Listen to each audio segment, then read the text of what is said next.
Hello மக்களே, அனைவருக்கும் வணக்கம். இன்றைக்கி நம்ம ஜாபல சேனலில் எதை பற்றி பார்க்க போகிறோம் அப்படின்னு பார்த்தோன்னா, ரொம்ப வருஷம் கழித்து ஒரு சூப்பரான நோட்டிஃபிகேஷன் நம்ம தமிழக அரசுலேருந்து ரிலீஸ் பண்ணியிருக்காங்க. எந்த டிபார்ட்மெண்ட் அப்படின்னு பார்த்தீங்கன்னா, நம்ம கல்வித்துறையிலேருந்து இந்த நோட்டிஃபிகேஷன் இப்போ ரிலீஸ் பண்ணியிருக்காங்க. அதை பற்றின ஃபுல் டீட்டெயில்ஸ் தான் இந்த வீடியோவில் நம்ம பார்க்க போகிறோம்.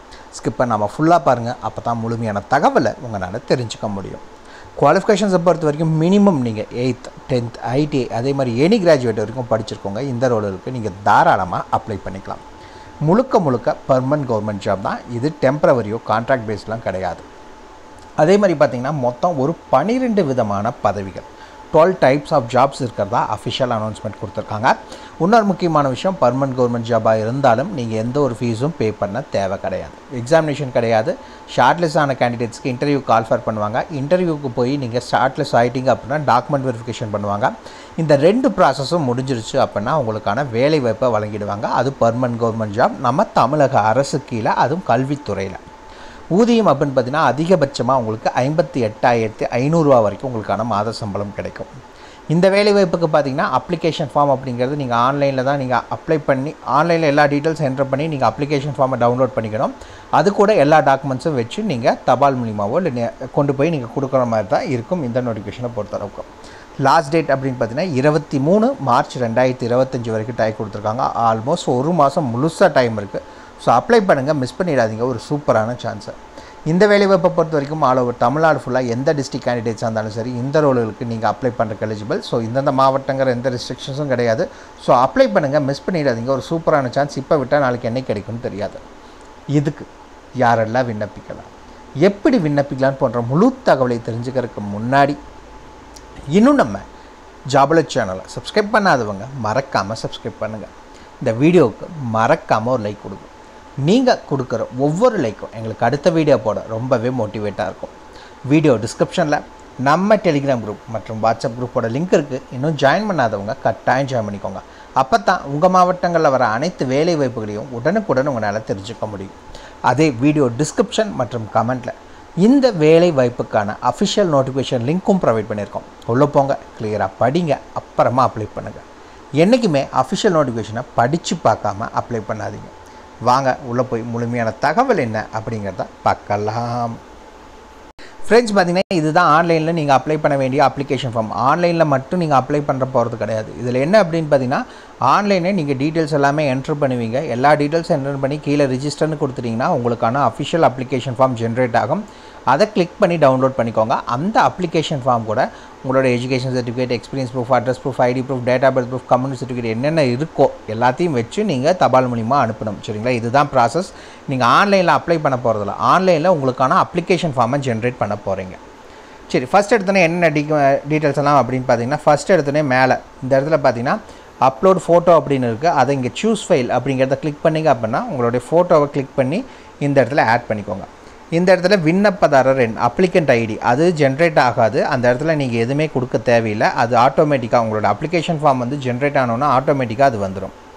இந்த இடத்துல பார்த்தீங்க அப்படின்னா உங்களுடைய பிறந்த தேதி என்ன அப்படிங்கிறத கேட்டிருக்காங்க. அது என்னங்கிறத மென்ஷன் பண்ணிக்கோங்க.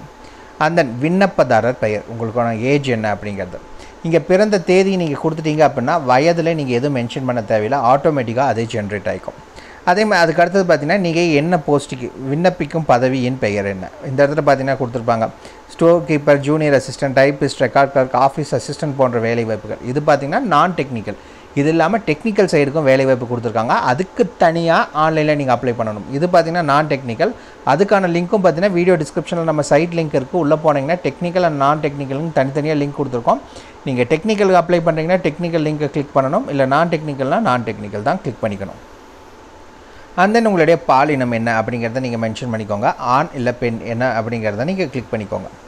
அடுத்தது இந்த இடத்துல உங்களுடைய தகப்பனார் பெயர், இங்கே உங்களுடைய சொந்த ஊர் எது அப்படிங்கிறத மென்ஷன் பண்ணிக்கோங்க.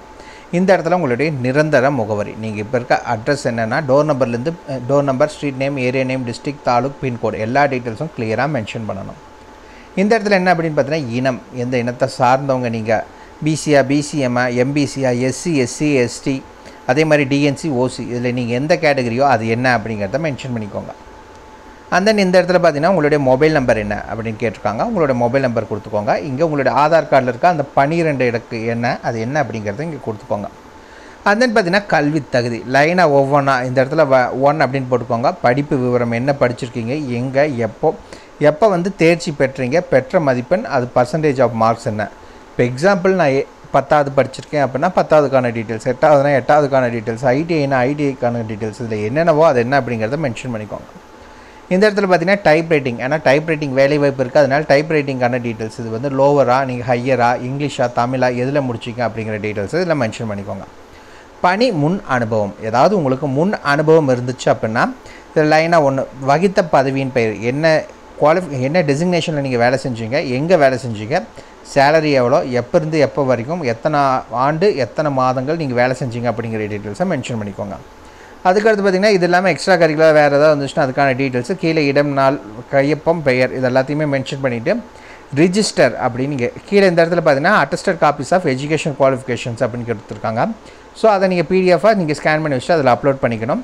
கீழே இந்த இடத்துல பார்த்தீங்கன்னா ரிஜிஸ்டர் அப்படிங்கிற ஒரு ஆப்ஷன் கொடுத்துருக்காங்க. இது ரிஜிஸ்டர் அப்படின்னு கொடுத்துட்டிங்க அப்படின்னா அப்ளிகண்ட் ஐடி மேலே பார்த்தோம் ஃபஸ்ட் எடுத்தோன்னே அந்த அப்ளிகண்ட் ஐடி ஜென்ரேட் ஆகி உங்களுக்கான அப்ளிகேஷன் ஃபார்ம் வந்து அதில் காமிக்கும். அதை டவுன்லோட் பண்ணிக்கோங்க. அந்த டவுன்லோட் பண்ண அப்ளிகேஷன் ஃபார்மை பிரிண்ட் அவுட் எடுத்து அதுக்குள்ளே எல்லா டாக்குமெண்ட்ஸும் வச்சு தான் நீங்கள் அனுப்ப போகிறீங்க. சரிங்களா? சரி, வாங்க நோட்டிஃபிகேஷன் பற்றின தகவலை பார்க்கலாம். ஃப்ரெண்ட்ஸ் பார்த்தீங்கன்னா இதுதான் இந்த வேலைவாய்ப்புக்கான அஃபிஷியல் நோட்டிஃபிகேஷன். இது ஃபஸ்ட்டு பார்த்தீங்கன்னா டெக்னிக்கல் சைடுக்கு இங்கே கொடுத்துருக்காங்க, கீழே வந்து அட்மினிஸ்ட்ரேட்டிவ் போஸ்ட். சரிங்களா? 2 விதமாகவும் கொடுத்துருக்காங்க. ஃபஸ்ட்டு டெக்னிக்கலில் நீங்கள் என்னென்னலாம் கேட்டிருக்காங்க அப்படிங்கிற டீட்டெயில்ஸை நம்ம பார்த்துடலாம். இதுக்கான குவாலிஃபிகேஷன்ஸை பொறுத்த வரைக்கும் நீங்கள் ஐடிஐ, அதாவது இண்டஸ்ட்ரியல் ட்ரைனிங் இன்ஸ்டியூட் சர்டிஃபிகேட் முடிச்சிருக்கணும், அதாவது ஐடிஐ முடிச்சிருக்கணும், இல்லை நேஷ்னல் ட்ரேட் சர்டிஃபிகேஷன் அதாவது என்டிசி அப்படிங்கிறத முடிச்சிருக்கணும். அப்படி இல்லைன்னா நேஷ்னல் அப்ரண்டிஸ் சர்டிஃபிகேட் அவங்க கேட்டிருக்கிறதுல இதில் ஏதாவது ஒன்று இருந்துச்சு அப்படின்னா நீங்கள் அப்ளை பண்ணுறக்கு எலிஜிபிள்.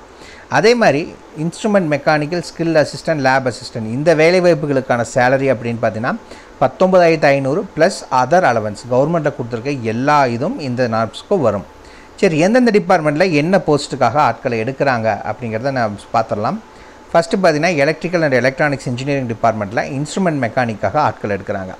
மெக்கானிக்கலில் பார்த்தீங்கன்னா ஸ்கில்டு அசிஸ்டன்ட் மற்றும் லேப் அசிஸ்டண்ட்டுக்காக ஆட்கள் எடுக்கிறாங்க. இது எல்லாத்துக்குமே குவாலிஃபிகேஷன்ஸ் அப்படிங்கிறது இதுதான். என்னடா குவாலிஃபிகேஷன் சொல்லலை அப்படிங்கிறத நினச்சிக்காதீங்க. இதுதான் ஐடிஐ இல்லை என்டிசி இல்லை என்ஏசி முடிச்சிருக்கீங்க அப்படின்னா, அதாவது நான் சொல்கிற அந்த டிபார்ட்மெண்ட்டில் அவங்க கேட்குற இந்த வேலை வாய்ப்புக்கு. அண்ட் தென் பார்த்தீங்கன்னா சிவில், இதில் பார்த்தீங்க அப்படின்னா ஸ்கில்டு அசிஸ்டன்ட், லேப் அசிஸ்டண்ட்டுக்கு ஆட்கள் எடுக்கிறாங்க. பேசிக் இன்ஜினியரிங்கில் லேப் அசிஸ்டன்ட், அண்ட் தென் பார்த்தீங்கன்னா எலக்ட்ரானிக்ஸ் அண்ட் கம்யூனிகேஷன் இன்ஜினியரிங்கில் இன்ஸ்ட்ருமெண்ட் மெக்கானிக்காக ஆட்களை எடுக்கிறாங்க. அதுக்கடுத்து பார்த்தீங்கன்னா அட்மினிஸ்ட்ரேட்டிவ் போஸ்ட், இந்த ரோலுக்கு என்னென்ன வேலை வாய்ப்புகள், என்ன குவாலிஃபிகேஷன்ஸ் அப்படின்னு பார்த்தீங்கன்னா ஸ்டோர் கீப்பர் ஜூனியர் அசிஸ்டன்ட் கிரேடில் எடுக்கிறாங்க. இந்த வேலை வாய்ப்பை பொறுத்த வரைக்கும் நீங்கள் 10th பாஸ் பண்ணியிருக்கணும் அப்படிங்கிறத சொல்லியிருக்காங்க. சேலரி அப்படின்னு பார்த்தோன்னா 19,500 உங்களுக்கான சேலரி வந்து கொடுக்கறதா அறிவிச்சிருக்காங்க. இரண்டாவது பார்த்தீங்கன்னா ஜூனியர் அசிஸ்டண்ட்டுக்கான வேலைவாய்ப்பு. இந்த வேலைவாய்ப்பை பொறுத்த வரைக்கும் நீங்கள் ஜென்ரல் எஜுகேஷன் குவாலிஃபிகேஷன்ஸ் அதாவது SSLC படிச்சிருக்கணும் அப்படிங்கிறத சொல்லியிருக்காங்க. 19,500 உங்களுக்கான சேலரி கொடுக்கறதா அறிவிச்சிருக்காங்க. அண்ட் தென் பார்த்தீங்கன்னா டைப்பிஸ்ட், இந்த டைப்பிஸ்ட்டுக்கு பொறுத்த வரைக்கும் நீங்கள் 10th பாஸ் பண்ணிக்கணும். இந்த இடத்துல பார்த்தீங்கன்னா SSLC சொல்லியிருக்காங்க, 10th பாஸ் பண்ணிக்கணும்.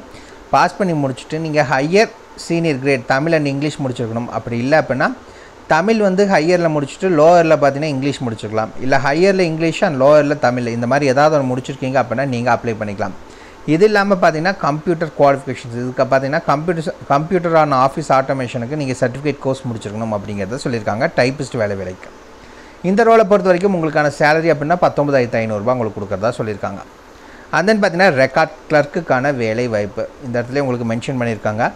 இதுக்கான குவாலிஃபிகேஷன்ஸ் அப்படின்னு பார்த்தீங்கன்னா நீங்கள் 10th பாஸ் ஆர் ஃபெயில் ஏதாவது ஒன்று முடிச்சிருந்தால் போதும் நீங்கள் அப்ளை பண்ணுறதுக்கு எலிஜிபிள் அப்படிங்கிற சொல்லியிருக்காங்க. சேலரி பொறுத்தளவுக்கு உங்களுக்கு 17,900 58,500 உங்களுக்கான சேலரி. ஆஃபீஸ் அசிஸ்டண்ட்டுக்கான வேலை வாய்ப்பு இந்த ரோலை பொறுத்த வரைக்கும் நீங்கள் 8வது பாஸ் பண்ணியிருந்தால் போதும் இந்த ரோலுக்கு நீங்கள் அப்ளை பண்ணிக்கலாம். 15,700 உங்களுக்கான சம்பளம், அது இல்லாமல் அதர் அலவன்ஸ் எல்லாமே வழங்குறோம் அப்படிங்கிறதையும் அவங்க அறிவிச்சிருக்காங்க. அண்ட் தென் பார்த்தீங்கன்னா இந்த வேலை வாய்ப்புகளுக்கான வயது வரம்பு என்ன அப்படின்னு பார்த்தீங்கன்னா மேலே இங்கே கொடுத்துருக்காங்க. Junior assistant, store keeper, typist இதுக்கெல்லாம் 18 வயது மினிமம். SC, SC, ST அது அந்த கேட்டகரினா 37, BC, MBC, BCM இந்த கேட்டகரினா 34, OC கேட்டகரினா 32 வயதுனா இந்த ரோலுக்கு நீங்கள் அப்ளை பண்ணிக்கலாம் அப்படிங்கிற சொல்லியிருக்காங்க. மேலே ஆல்ரெடி அப்ளிகேஷன் எப்படி ஜென்ரேட் பண்ணுறதுன்னு பார்த்துட்டோம். அது கூட உங்களுடைய எஜுகேஷன் சர்டிஃபிகேட் வைக்கணும். எக்ஸ்பீரியன்ஸ் ப்ரூஃப் எதுவும் கேட்கல, இருந்துச்சுன்னா வச்சுக்கோங்க. Address proof, ID proof, date of birth proof, community certificate இது எல்லாமே வைக்கணும். டைப்பிஸ்ட்டுக்கு உங்களுக்கு அந்த இங்கிலீஷில் ஹையர் இல்லை லோயர் அந்த மாதிரி இதில் பாஸ் பண்ணதுக்கான சர்டிஃபிகேட் நீங்கள் கூடவே வைக்கணும். வச்சு நீங்கள் அனுப்ப வேண்டிய முகவரி அப்படிங்கிறத பார்த்தீங்கன்னா இந்த இடத்துல கிளியராக மென்ஷன் பண்ணியிருக்காங்க. தாளாளர் அருள்மிகு பழனியாண்டவர் பாலிடெக்னிக் கல்லூரி, பழனி 624601 திண்டுக்கல் மாவட்டம் என்ற முகவரிக்கு 20/3/2025 அன்று மாலை 5:30க்குள்ளே நீங்கள் அனுப்பணும் அப்படிங்கிறத சொல்லியிருக்காங்க இந்த ரோலில் பொறுத்தளவுக்கு. அவ்வளோதான் மக்களே, இது அருள்மிகு பழனியாண்டவர் பாலிடெக்னிக் கல்லூரியில் தான் இந்த நோட்டிஃபிகேஷன் அங்கிருந்து தான் ரிலீஸ் பண்ணியிருக்காங்க. ஸோ அப்ளை பண்ணுங்கள், மிஸ் பண்ணிடாதீங்க, ஒரு சூப்பரான சான்ஸை. இந்த வீடியோ பிடிச்சிருந்தா மறக்காம ஒரு லைக் கொடுங்க. இது உங்கள் நண்பருக்கு யூஸ்ஃபுல்லாக கட்டாயம் ஷேர் பண்ணுங்கள். அதே மாதிரி உங்களுக்கு ஏதாவது டவுட் இருக்குன்னா கீழே கமெண்ட் பாக்ஸில் கமெண்ட் பண்ணுங்கள். உங்களை நாளைக்கு நான் வேறு சூப்பரான வீடியோ மூலிமா சந்திக்கிறேன். மிக்க நன்றி.